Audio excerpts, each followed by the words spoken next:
Pope Francis will celebrate his 88th birthday. He was born in Buenos Aires on December 17, 1936. In honor of the Holy Father's big day, we wanted to reflect on his beautiful advocacy for life throughout his papacy. We take a look at some of his most memorable moments, standing up for the unborn and addressing other often overlooked pro-life issues. È licito, è giusto. I ask, is it licit?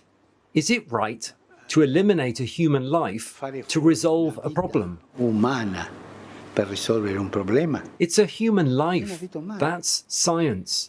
The moral question is whether it is right to take a human life to solve a problem.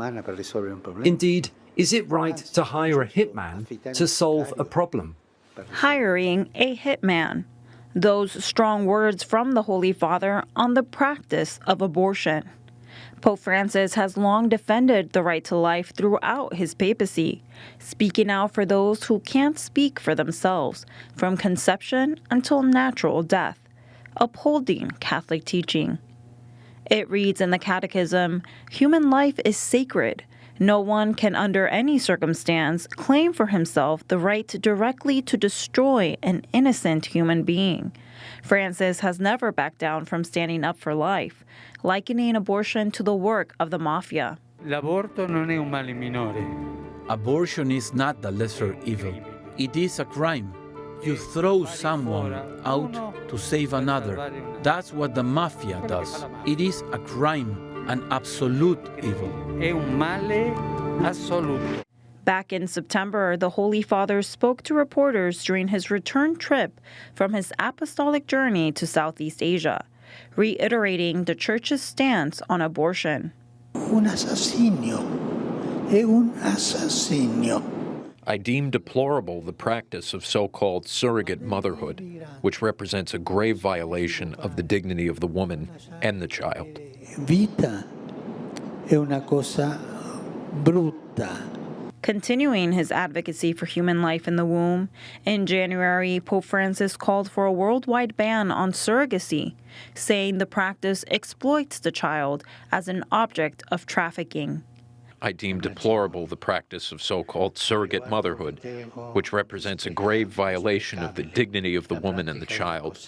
Pope Francis has spoken out about other pro-life issues outside of the womb, addressing so-called gender theory in January. Francis calls it extremely dangerous. Perché cancella le differenze. It cancels differences in its claim to make everyone equal.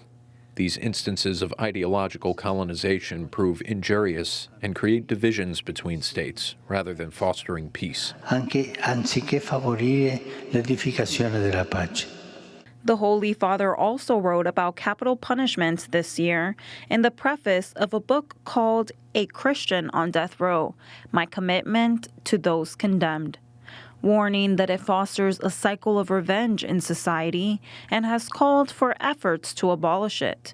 The Holy Father wrote that governments should, quote, focus on allowing prisoners the opportunity to truly change their lives, rather than investing money and resources in their execution.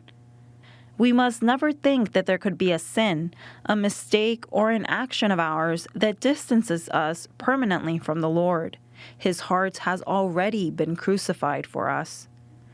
And in May, Pope Francis wrote about two topics that are often overlooked in our secular society: openness to children and parenthood. The Holy Father wrote about these issues in the Bull of Indiction of the Ordinary Jubilee of the year 2025, an official papal document announcing the dates of the beginning and end of this holy year. Francis said, quote, openness to life and responsible parenthood is the design that the Creator has implanted in the hearts and bodies of men and women. The desire of young people to give birth to new sons and daughters as a sign of the fruitfulness of their love ensures a future for every society.